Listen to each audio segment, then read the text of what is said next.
Venezuela के अंदर जो कुछ अमेरिका कर रहा है, जिस तरह से अमेरिका ने वहां पर हमले किए और वहां का जो सदर था और उसकी जो अहलियत थी उसको पकड़कर अपने मुल्क के अंदर ले आए हैं, और वहां की जो तेल के जखायर थे उन पर अमेरिका ने अब कब्जा कर लिया है।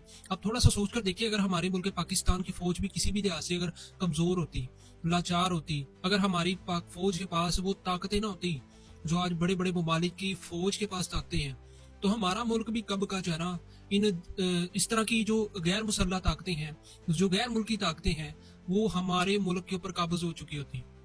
अब थोड़ा सा सोच कर देखें, जो लोग आज को फौज को कहते हैं जी फौज भैड़ी है, बहुत बुरी है, हमें ऐसी फौज नहीं चाहिए। अब थोड़ा सा सोच कर देखें एक पल के लिए कि अगर ये फौज, सारी की सारी फौज मुल्क पाकिस्तान से हटा दी जाए, ठीक है ना, तो क्या बनेगा मुल्क पाकिस्तान का?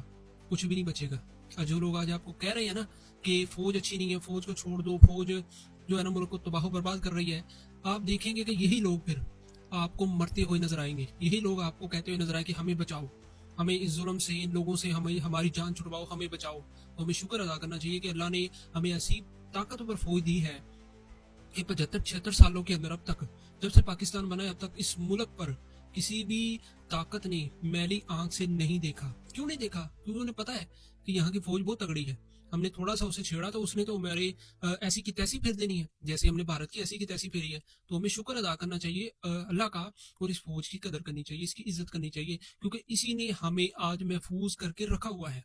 वरना जो बाहर की ताकतें हैं वो तो इस इंतजार में है कि हमें मौका मिले और हम पाकिस्तान पर काबज हों, पाकिस्तान की आवाम को अपना गुलाम बनाएं।